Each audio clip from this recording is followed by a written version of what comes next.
Hello, everyone.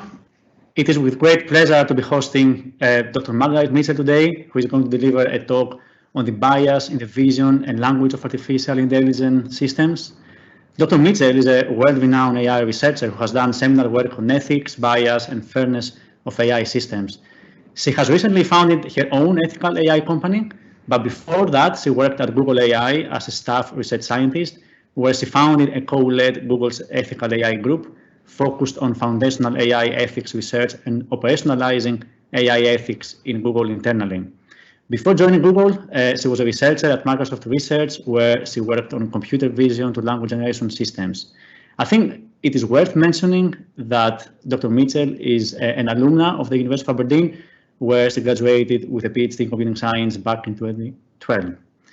So, without further ado, I will hand it over to Dr. Mitchell for her talk. Awesome, thank you. And hopefully everyone can see me okay. I see my camera's on and I'm not muted, so that's great. Cool, hello, hi, thank you for having me. I'm in the Pacific Northwest, so it's a bit early for me, so apologies ahead of time if I stumble on my words. I definitely will. But I'm excited to be here because I went to the University of Aberdeen, so when I was given the opportunity, I said, yes, of course. This talk is meant to be sort of a general talk. So for those of you who have seen my sort of general bias, vision, and language talk, it'll probably be a repeat, but hopefully that means that you'll learn even more. And I should also sort of specify that I did start the Ethical AI LLC as mentioned, but I'm also now working at Hugging Face in all kinds of capacities as a researcher and the head of AI ethics and whatever else. With a startup, you can kind of do whatever. So, okay, great. So in this talk, my hope is to describe what bias is within AI systems, and I want to include some work from cognitive science and psycholinguistics, computer vision, and natural language processing. This is similar to the approach I took in the thesis I did at Aberdeen. For anyone who has followed that, there's definitely a lot of threads that have continued for the past 10 years or so. And hopefully everybody, regardless of background, will be able to find it interesting. Okay, so first I'll chat a bit about cognitive biases, then the machine learning pipeline, and then I'll get into the ethics of AI. Okay, so I don't think I can hear people, so I'm not going to do the audience participation. But normally when I present this in an interactive scenario, I can ask people, what do you see? And they'll give a lot of answers that you might be thinking now, right? So bananas, looking at it for a while, maybe bananas with stickers, Dole bananas, bananas at a store, bananas on shelves, right? Bunches of bananas. You can start adding more and more embedded phrases. So bananas with stickers on them and bunches of bananas with stickers on them in a store. And normally when you ask people about this, it takes a bit of time before people realize they're yellow bananas, right? We don't tend to say they're yellow bananas. Looking at an image like this, we might say they're green bananas or unripe bananas. Looking at an image like this, we might say they're ripe bananas or bananas with spots. Or if you're me, maybe banana's good for banana bread. But looking at an image like this or seeing something like this in the real world, we don't tend to say yellow. And the reason is because yellow is prototypical for bananas. So the idea of prototypes is from prototype theory, which says that there may be some central prototypical notions that arise from stored typical properties for an object category. There's some disagreement about whether these are stored as exemplars or as distributions over different kinds of features, but there's generally agreement that there are stored representations. And this is used as a kind of shortcut to help us reduce the essentially infinite differences among potential stimuli to more cognitively usable proportions. So something like bananas is stored as yellow, and we don't even think about it. We don't talk about it unless it's noteworthy in some way. We only tend to notice when something breaks our basic stored expectations. So this is a riddle that was something that stumped a lot of people in the 90s. So a man and his son are in a terrible accident and are rushed to the hospital in critical care. The doctor looks at the boy and exclaims, "I can't operate on this boy. He's my son." How could this be? I'll give everyone a second, but if you were born in the 90s or after, you probably have this no problem. Before that, the cognitive bias is there still generally. So the doctor is his mom, otherwise known as a female doctor, as opposed to something like doctor, which tends to be associated to a male sort of stereotype. And so this is a kind of contrast we use based on stored representations without necessarily trying to make a point about gender, but rather because we're speaking to our stored representations and articulating our views of the world in light of what those stored representations are. And a study on this in the 90s found that the majority of test subjects overlooked the possibility that the doctor could be a she, and that included men, women, and self-described feminists. So this isn't something that's inherently tied up with trying to speak down about someone. It's about how our minds work. So let's take a look at this in terms of what a machine might learn from text. So there is a lot of interesting work on distributional semantics and the kinds of things we can learn from text. This study from Gordon and Van Derme in 2013 took a look at a bunch of newswire corpus to see what the frequency of different items are. And they found that something like murdered was almost 10 times as likely as something like blinked. Although hopefully blinking is much more common than murder. The fact that it is so common means we tend not to mention it. We tend not to say that we're blinking and breathing when people ask us what we're up to, right? These are the things that sort of go without saying and so are not represented as text in the corpora that models will learn from. This is called the human reporting bias. So that's the frequency with which people write about actions, outcomes, or properties isn't a reflection of real-world frequencies or the degree to which a property is characteristic of a class of individuals. And this affects everything a system can learn. So in a typical machine learning paradigm, one of the first steps is to collect and potentially annotate training data. From there, you train a model. You could add additional post-processing, such as selecting among a ranked list, in order for the model to output an eventual decision. And then people see the output. And this is often consciously or unconsciously treated as a relatively straightforward linear development process. But before we even begin the process, the data itself encodes a subset of human perspectives. So what people choose to talk about and how they talk about it based on their experience.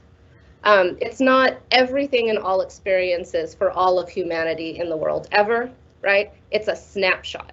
It's a very limited subset specifically collected from the world with all the kinds of skews reflecting the way that people represent themselves in that data. And so we see biases like reporting bias, as well as things like stereotyping and racism directly. These biases then have a ripple effect throughout the rest of model development, as the training data itself is the only information that a supervised model can learn from. That's all it knows, right? The training data. And so all it knows is this skewed subset of collected language that is a function of human biases and human cognitive processes. So other kinds of human biases are then layered on top of that in the machine learning development lifecycle, such as the choice of objective function and how the model is evaluated. These choices persist throughout the rest of the life cycle further. One example is the default effect, which is sort of going with whatever is default and assuming it's appropriate. So this happens in our model architecture choices, our optimization choices, our choice of loss function. There's all these things that we just sort of tend to do in machine learning because we're focusing on one specific subproblem. But that approach is still taken in larger development as well. We just sort of stick with what we're familiar with without sort of ablating and testing each of the different decisions at play. Human biases are then further injected into any post-processing decisions or a lack of post-processing, right? So choosing not to post-process is also a value-laden decision because this is still something that is going to affect what the output is, even the lack of doing anything, right? This is where we see things like confirmation bias and congruence bias. We're taking a look at the output. We think things look good. Spot checks before we release. And as long as it's sort of behaving as we want it to behave in the situations that we're testing it for, we sort of say this is good, it's ready to release, it's ready to share. And this is where a place like risk and harms analysis is really key. And then finally, once the model is deployed, people see the output and begin to act on that output. But this isn't the end of the machine learning life cycle.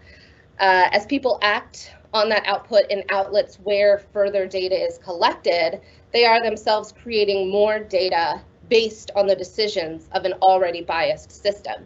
So this then creates this echo chamber feedback loop where the model then learns from the human data that has already encoded the biases in the first model decisions. So this amplifies problematic decisions over time.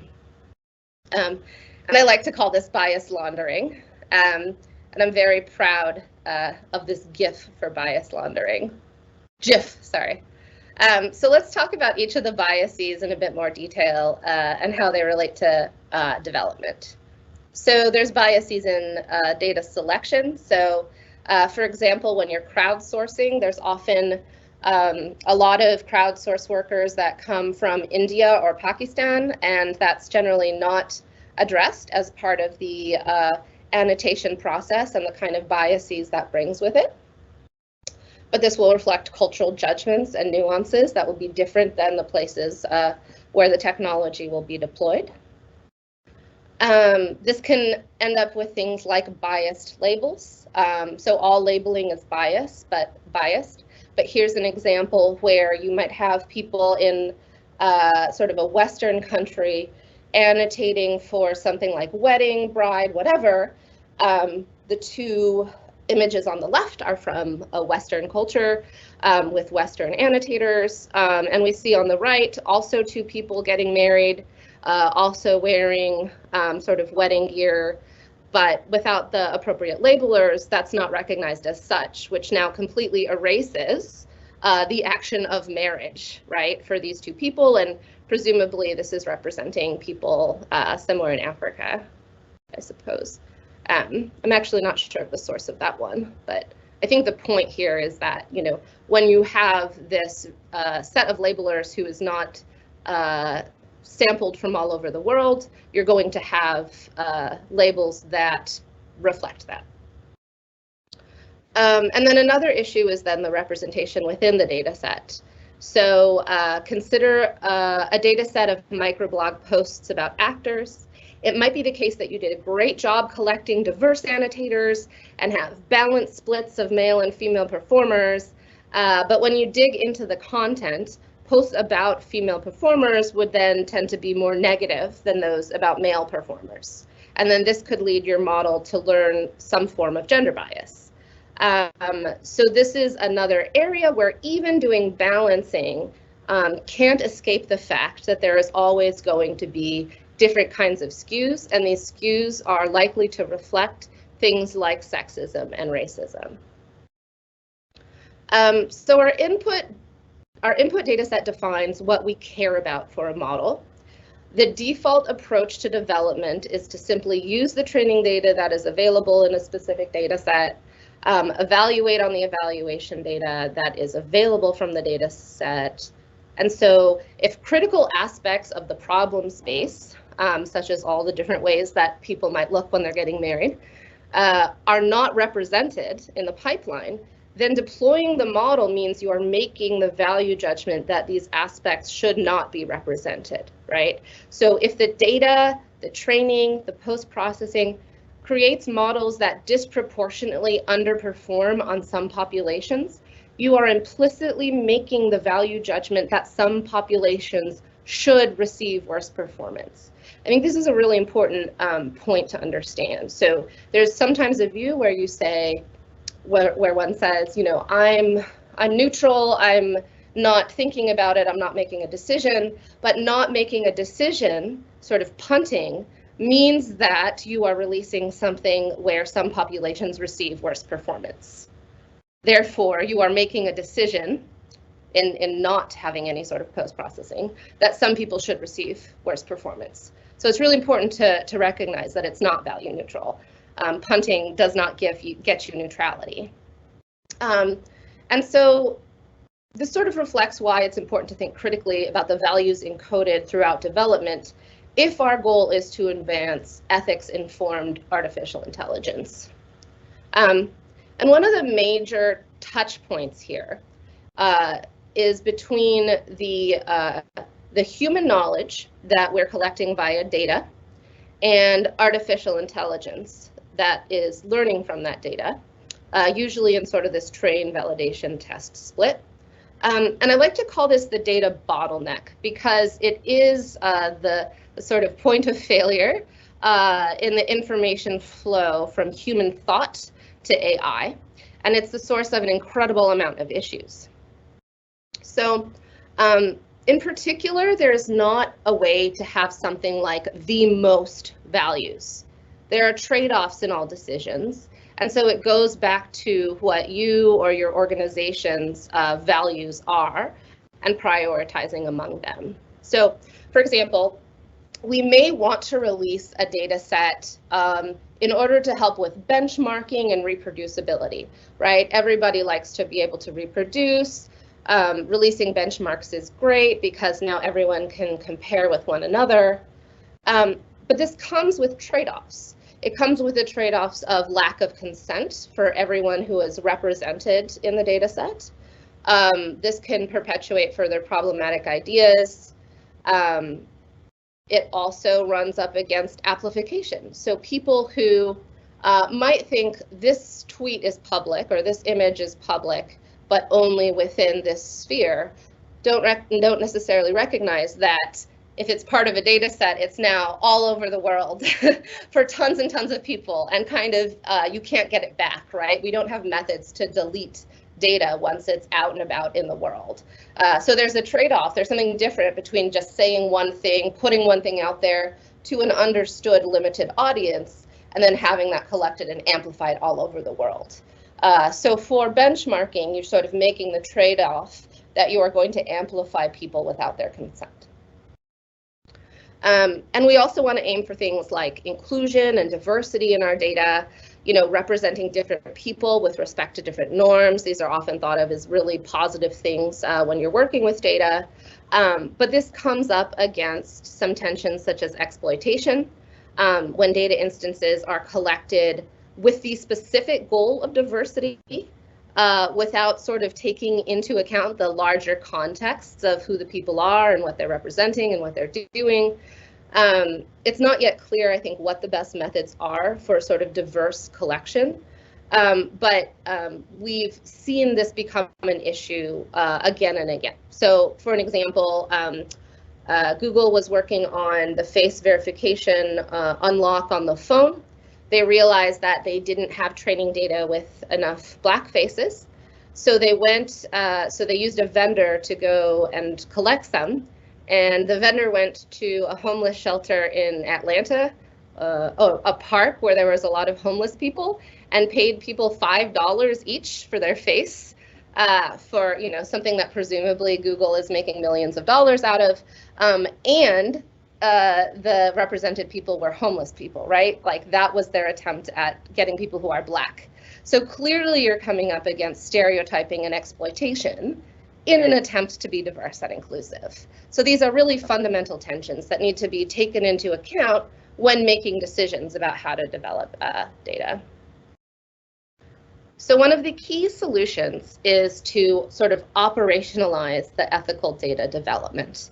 So that means defining value priorities up front, constructing data specifically based on these values, and creating artifacts about what each of these decisions are. This massively expands what it means to collect and work with data, making data collection itself a detailed and nuanced process with dedicated roles, as it should be, in order to handle different aspects of development, and making sure that all of the decisions made are documented in artifacts that can then be used further down the development life cycle to inform where issues might have occurred, to sort of backtrack and fix things, and make decisions about whether or not the technology should be made available at all. So this can be seen as a life cycle for the data as a whole. We have a whole machine learning life cycle. Therein, we also have a whole data life cycle, as it requires continual monitoring and analysis of the effects of the data, and then updates based on these analyses. And key to this is this creation of artifacts. So for data sets, there's been some great work done, including by my former colleague, Dr. Timnit Gebru, on data set documentation practices. So once artifacts such as these are in place, it makes it possible to know at the end what the decisions were along the way and have a values-informed approach to sharing and releasing technology. So now let's talk a bit about training. I talked a bunch about data, and now I'm going to move to talking about training as part of the overall flow of the machine learning lifecycle. And I'm going to share some thoughts on this via a case study. So I had the opportunity to work on a coronavirus forecasting model, and we quickly found that there were a mass amount of model-based decisions that could drastically affect people when the model was deployed. So for example, false positives in coronavirus forecasting means that hospitals might be over-equipped, expecting a need for more beds and ventilators. A false negative means that there would be less resources than needed. So there are trade-offs in both kinds of errors, being over-prepared or being under-prepared, but arguably a model that tends towards false positives, that is being over-prepared, is preferable to a model that tends towards false negatives, being under-prepared. In the situation of over-preparation, you are using more resources, but they're available for people who need them.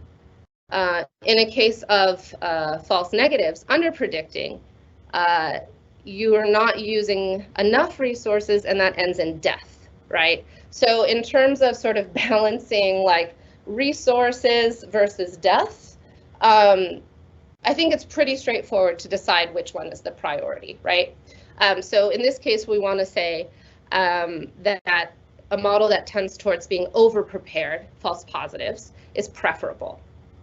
But if you take a look at the different kinds of objectives that can be used, that's here on the bottom left. These are the kind of metrics that are used in forecasting and the sort of corresponding objective functions. And looking at these, you can notice something, and that's that they treat positive and negative instances the same way, right? So they're all absolute squared. The difference between negative and positive is not there. That means that the difference between over-prediction and under-prediction are not being modeled. They're being treated as the same kind of error. And so for the value-aligned goals of the model, it suggests that some additional work may be necessary in order to select the most suitable model. Obviously, that doesn't mean that bias is bad. Bias can be good, bad, and neutral. So bias in statistics and machine learning probably familiar to the people here, where we talk about the bias of an estimator. That's actually sort of a good thing because it helps you build a good model. And then there's also cognitive biases, which I talked about at the start. So things like confirmation bias, reporting bias. And then there's also algorithmic bias, which is unjust, unfair, or prejudicial treatment of people.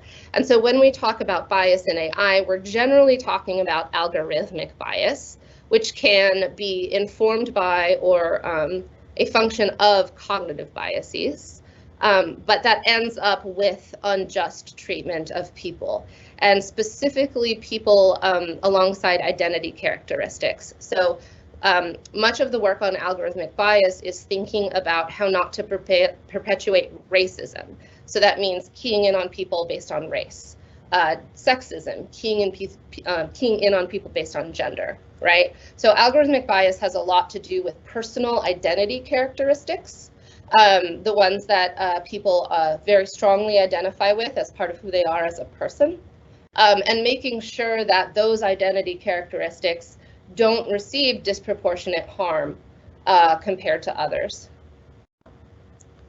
Okay, and I was really sort of inspired to work on this in part from an article in The Guardian, this was several years ago now, that said that although neural networks might be said to write their own programs, they do so towards goals set by humans using data collected for human purposes. If the data is skewed, the computers will amplify injustice. And I really keyed in on this amplify injustice idea. It sort of speaks to the fact that software can propagate discrimination. And we've seen this happen again and again in the past few years, previously in machine learning as well, but in the past few years, there's been a lot of progress in deploying these systems in actual real life use cases without understanding all of these issues at play. So one of the big ones that's massively problematic is trying to predict future criminal behavior. So there's been a lot of work on predictive policing. A new study just, I think this month or last month it just came out, confirmed that predictive policing will simply amplify the biases of police people who have already been to different locations, right? So in predictive policing, algorithms predict areas to deploy officers where crime is considered likely to occur. But that data is based on where crime has already been reported, right? It's not where crime is, it's where the police people have gone. And so that means that the places where the officers themselves, biased humans, have decided to go is now what the model learns as the places to go. So if you have people operating with biases that we all have, then you're going to have, for example, police officers are being much more likely to go to areas with higher poverty. And this means that a predictive policing system would say you have to go to areas of poverty and leaving out tons of other areas where crime can be committed, right? It actually creates this feedback loop effect as the police officers go to the locations and then find crime, then that becomes more specified as the place where crime is, sort of a confirmation bias effect as well, until you have a situation where a predictive policing algorithm essentially says, like, go to these small pockets where there are low-income Black people and only go after them, right? So it is simply laundering bias and making it massively worse. Still in use today. There's also predicting sentencing. There was a really great article about this in like 2016. So people might be familiar because it's pretty classic at this point. But there was a compass questionnaire that defendants have to take when they're booked in jail. The answers are then fed through into a software program to generate scores for the risk of recidivism or risk of violent recidivism. There was sort of this classic study done that showed that someone who is white had roughly comparable crime to someone who is Black, was rated much lower risk. And it turned out after time that this was the opposite of what should have been predicted. But again, these things are keying in on sort of racist tendencies and learning these as if they're fact.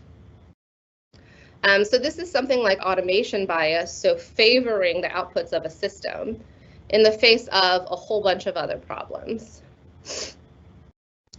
Predicting criminality has been also another area that has continued to have development, which is really frustrating. No matter how many talks me and others give on this, it still keeps happening, right? So a few years ago, there was an Israeli startup called Faceception, which claimed to be the first to technology and first to market strategy for engines that recognize things like pedophile and terrorist.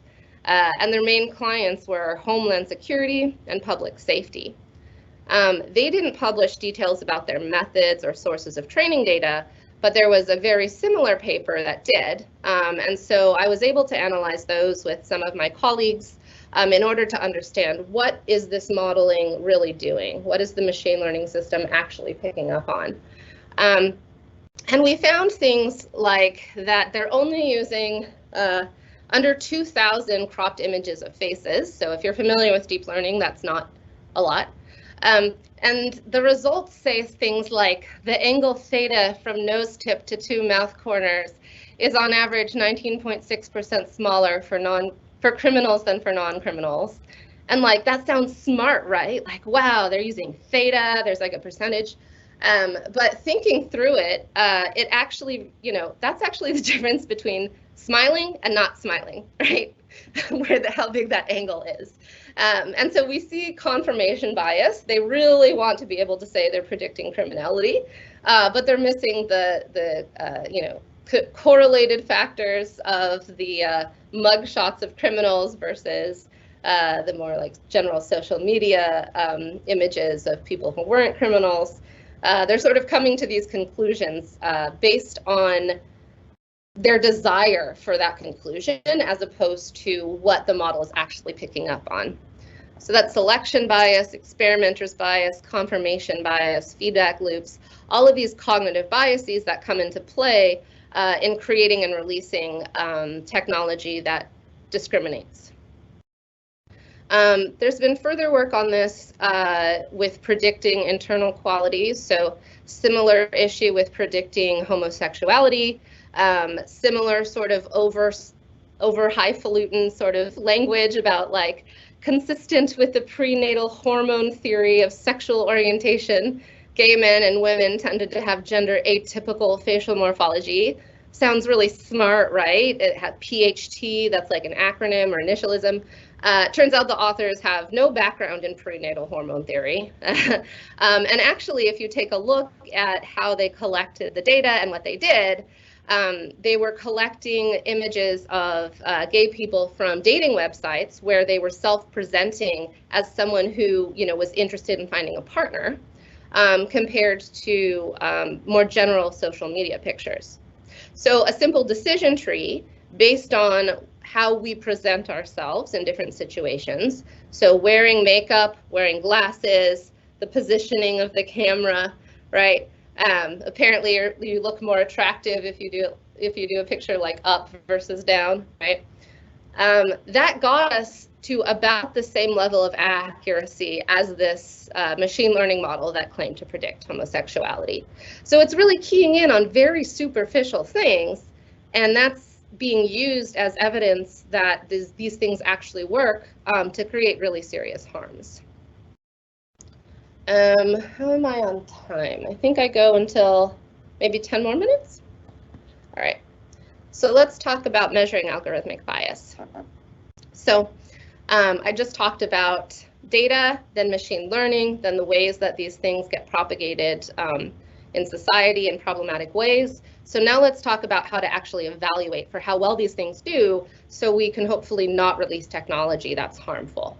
And so in many cases, accuracy is sort of thought about as the metric to use, but it can be poor or misleading. And that's because different errors have different kinds of costs. So similar to the COVID example I gave, over-predicting, under-predicting, these have different kinds of costs associated to them. So it's useful to separate those different kinds of errors using the best metric for the foreseeable uses of your model, and to do this in light of the different subgroups who are most likely to be affected.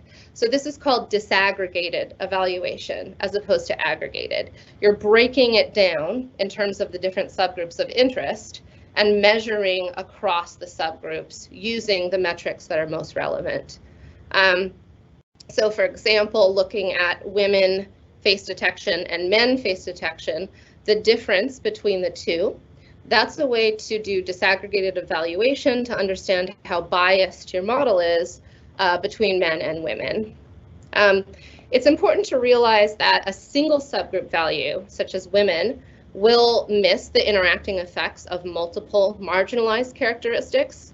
There's a brilliant scholar named Kimberly Crenshaw who pioneered intersectional critical race theory, which essentially, if I have to summarize in like a sentence, says that the experiences of someone who is a woman and the experience of someone who is Black does not together equal the experiences of a Black woman, right? These two sorts of demographics together create unique experiences that each of the other in isolation don't. And so it's important to recognize when you're evaluating that there are these intersectional personal identities that need to be evaluated in and of themselves. So the sort of basic approach here can be seen in terms of a confusion matrix, where you have references, so the things that are in the real world, and predictions, what your model is predicting. This can be broken down into positives and negatives, so saying something exists and predicting it, that's a true positive. Saying something doesn't exist, it's not predicted, that's a true negative. Those are like the right answers, right? Similar to over prediction and under prediction in the example I gave earlier. But the errors here are in what are called false positives and false negatives. So something doesn't exist and it's predicted, or something exists and it's not predicted. But just being aware of this 2x2 breakdown gives you essentially all fairness metrics in classification systems. So people talk about how there are tons of different fairness metrics. It can be hard to decide which one you want. Well, similarly, there are tons of different metrics and it can be hard to decide which you want, right? So like sometimes in some systems, recall is reasonable, which means that in a disaggregated fairness analysis, looking at recall across subgroups is reasonable. Similarly, precision, sometimes useful, and then looking at disaggregated evaluation across subgroups with precision is a reasonable metric to use. So you have to choose your evaluation metrics in light of the acceptable trade-offs between false positives and false negatives. So in a situation like privacy and images, false positives are better than false negatives, right? So a false positive, something that doesn't need to be blurred gets blurred. That's just kind of a bummer. False negative is something that needs to be blurred is not blurred, which is identity theft. So clearly, if you're trying to evaluate this kind of system, you really want to make sure that you are minimizing false negatives and you're evaluating it in light of that. The reverse, false negatives can be better than false positives in something like spam filtering, right? So a false negative is an email that is spam, not getting caught, so you see it in your inbox. That's just usually just sort of annoying. But a false positive is email flagged as spam being removed from your inbox. And if it's a job offer or a message from a friend, that's a massive loss. But note that the usage in context really matters here. So I talked about the machine learning development lifecycle. I'm talking about evaluation, and I'm talking about evaluation in light of what comes, in light of the foreseeable uses and users. So in the case of spam filtering, if foreseeable users include those that are easily scammed, leading to a loss of wealth, then false negatives might have a greater risk. And model development needs to develop and balance the sort of different populations and the different kinds of errors there can be and the risks there are with those different errors when determining the optimal models. It's a lot more work, but job security if you want to work in computer science. So this is just sort of an example of how this breaks down to mean fairness. This is the same confusion matrix thing again. If we're looking at equal precision across subgroups in our disaggregated analysis, that's called predictive parity. That's identical mathematically to predictive parity fairness. Its precision is equal across subgroups. Similarly, the equality of opportunity fairness criteria, that's mathematically equal in classification systems to equal recall across subgroups. So I keep hearing this sort of narrative about how it's hard to choose between fairness metrics and thus they're sort of all irrelevant.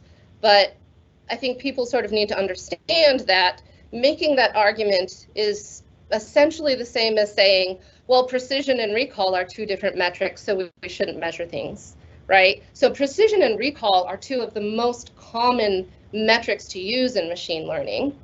And I think most people sort of tend to understand that. But once you disaggregate and you compare across subgroups, suddenly it's too hard. But that's silly. It's the same math. It's just disaggregated. So you decide which fairness criteria you care about based on the foreseeable uses and the foreseeable risks. And we know these foreseeable sort of risks and how to measure them based on what we know about confusion matrices. It's already all there.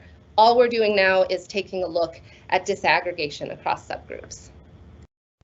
Okay, and so all of these decisions, the metrics, why they are chosen, the subgroups that need to be evaluated on, and what the evaluation results are, can be reported in another artifact similar to data sheets called a model card. And here too is where limitations and ways to actually use the model can be reported as well.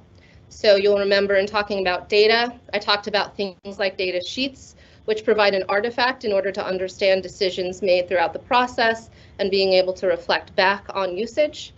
Similarly, model cards is an artifact that comes out of model creation that has a similar effect in both incentivizing good behavior and providing a way for people to understand what this model actually is, what it does, and how to use it. Right. So all of this comes down to a basic idea about prioritizing foresight in machine learning. Right. I talked about thinking through the users. I talked about thinking through the people affected. I talked about the evaluation metrics to use, the sort of data to collect, and all of that comes down to how is this technology going to be used in context once it's released, once it's available. Who are the users and what are those situations? If there were more time, I think I would go more into what ethics in AI is. The main thing I want to drive home here is that ethics doesn't provide the answer. So in sort of these discussions around fairness and bias and whatnot, the thought is sometimes that we can turn to ethical AI to determine what is ethical. I hope what's clear here is that there are always tensions and trade-offs in the decisions you make. Ethics in AI doesn't tell you what's right and what's wrong. It provides the way to analyze these problems in light of human values, breaking these things down. In the context of machine learning systems, it's generally a normative ethics where we're trying to say, we want to assert equality across genders as opposed to reflecting what has historically been true. That's a normative distinction. As opposed to a descriptive distinction. And so this is part of sort of the ethics field that I think is most interesting to dig into if you're trying to better understand what it means to sort of infuse AI with ethics. There's a lot to say about how this end-to-end pipeline now brings in these different ethical considerations to address the sort of biases I mentioned earlier, right? So thinking about fairness of outcomes sort of counteracts the risk of having more stereotypical type outputs, right? Thinking about the appropriateness of a loss function or a model helps combat the anchoring bias, the default bias. All these sort of cognitive biases can be somewhat counteracted by thinking through each of the sort of stages via ethical lenses. So by establishing intentional processes throughout the pipeline, I think we get a lot closer to being able to develop something like ethical AI, or I should say like ethics-informed AI. This is only possible by incentivizing this development. So I'm telling you all of this. Why should you care? Well, it's sort of on us, on everyone here, to help try and incentivize these things. So like including in review rubric considerations of this kind, recognizing and rewarding robust evaluation processes. None of this is really happening yet, and so it's sort of up to us as the creators of AI to make sure that this is something people are paying attention to and aware of, because the current state of the art is that we find out there are problems when people are actually being harmed.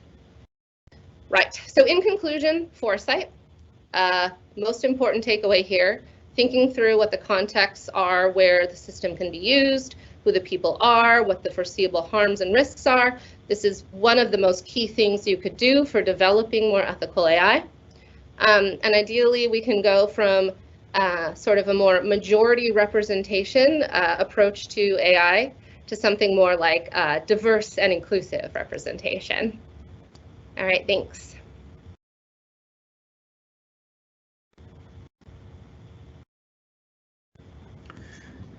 Great, fascinating talk. Thanks a lot for talking to us about all of these very important issues. So there are a few questions now. I'm gonna pick some of them for the time that we've left.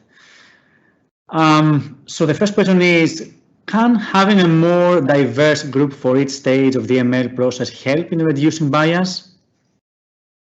Yeah, so this is a really important question. The answer is at a high level, yes, right? Because all the different sort of cultures that we come from are going to create a different awareness of different kinds of things, right? And so simply having diverse groups diverse groups at the table will help to bring in all those different kinds of viewpoints and help counteract one another's blind spots. That said, it's not enough to be diverse, it has to be inclusive. So diverse is being invited to the table, right? Inclusive is feeling comfortable saying something at the table. And if you don't have the latter, then it's kind of just like torture. So I think there's oftentimes a lot of focus on diversity, but if it's not paired with inclusion, that means being okay with people communicating in ways you're unfamiliar with, right? If that isn't there, then the diversity isn't going to give you what you want anyway. So they have to be paired.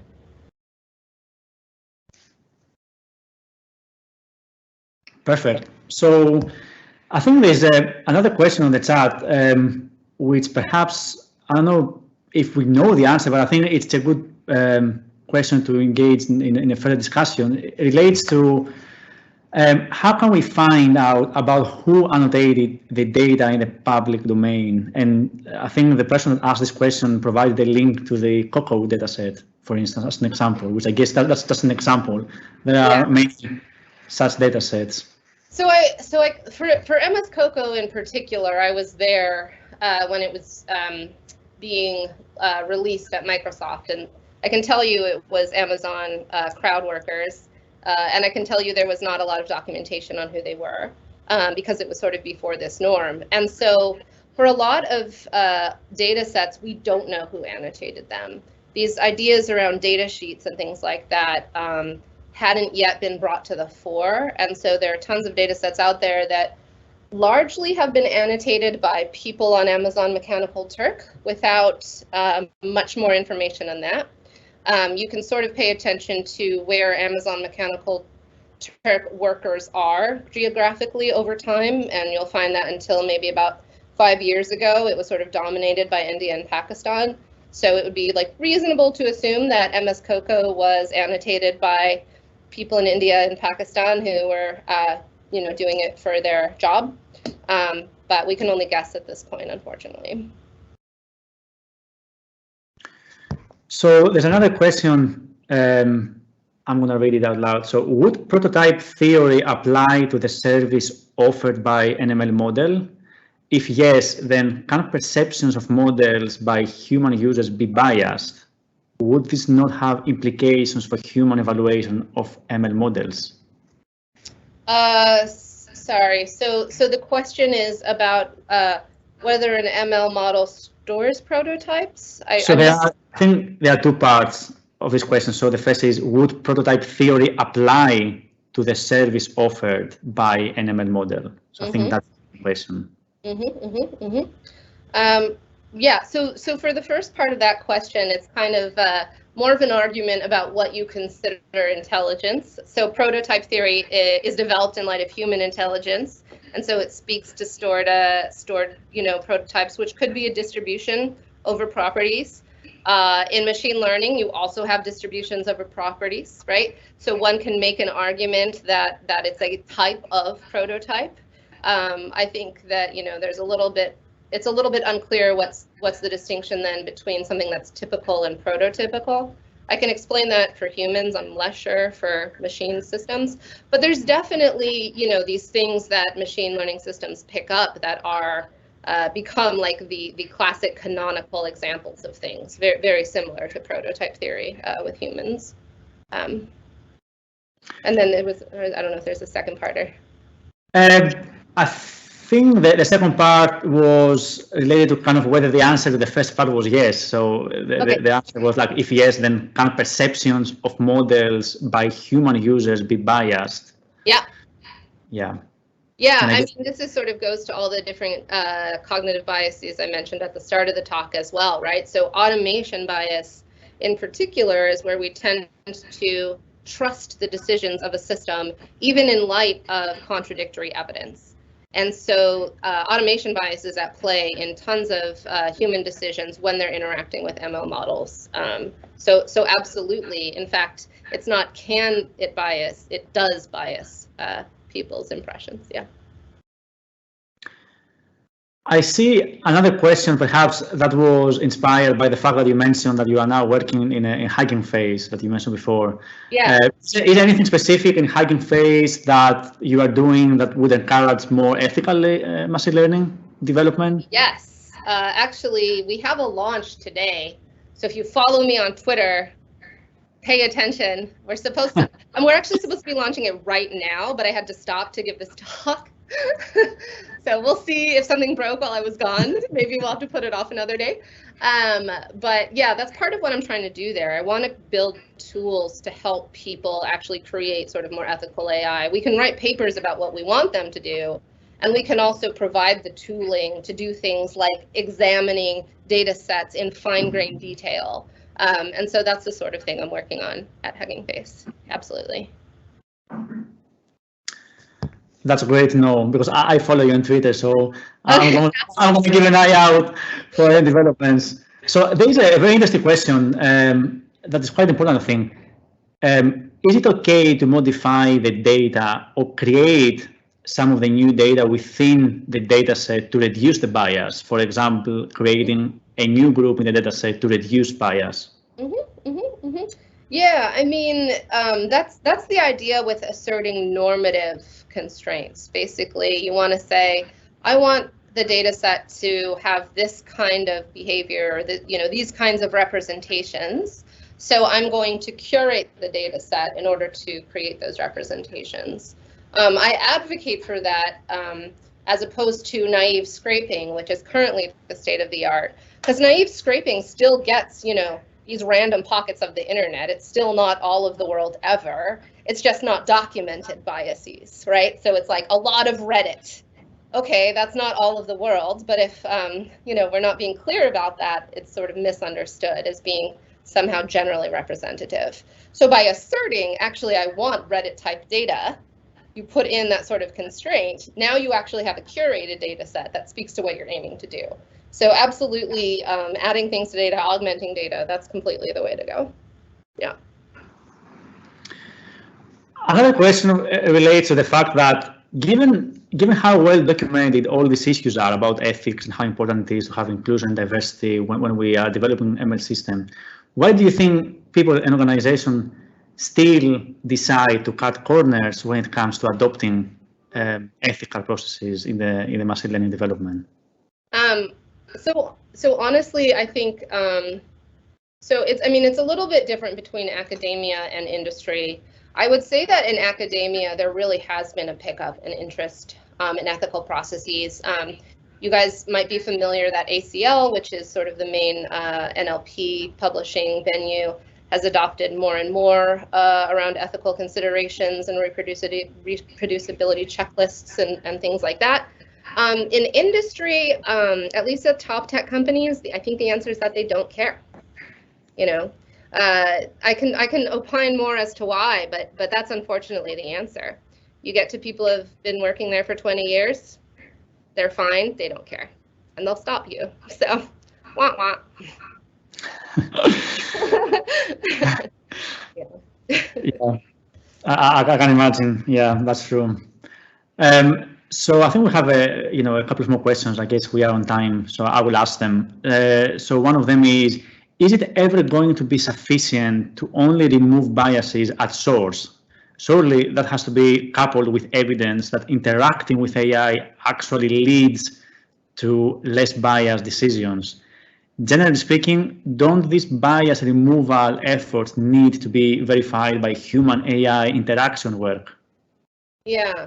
So I think that it's important to note that removing bias isn't generally what you do. I mean, you can't remove bias, you can only move around bias, right? So if it's biased against men or something, you can move something to be less biased, or you can make it to be biased more towards women or something like that, right? You're just generally kind of moving around bias, not removing bias. But absolutely, we don't know from any data set what the machine learning model will pick up and then perpetuate. It's not a one-to-one mapping. Even using a balanced data set, that doesn't mean you're going to have balanced outputs. In fact, you don't have balanced outputs when you do that due to different base rates and things like that. That's another talk. Yeah, it's not enough to just sort of look at the data source. Across the entire life cycle, there's work to be done in addition to monitoring and updating all of the previous decisions in light of the outcomes of that monitoring. Yeah. The other question that we have that perhaps relates to what I asked before when it comes to adopting ethical processes in the development.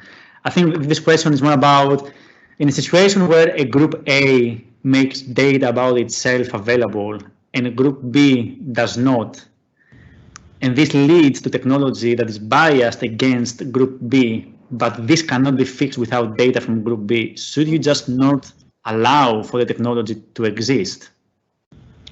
Yeah, it's a good question. I would say that the outcomes of the system, really should sort of help determine how well that does work for different subgroups. But in a lot of cases, this is where sort of ethical principles come into play, where you can say, this doesn't meet my minimum bar of inclusion, so I'm not going to share this. This is also where regulation comes into play, so asserting some bare minimums that you have to meet. So there are definitely cases where there should be constraints placed on how the technology can be developed and what you need to show, sort of the rigorous, robust approach.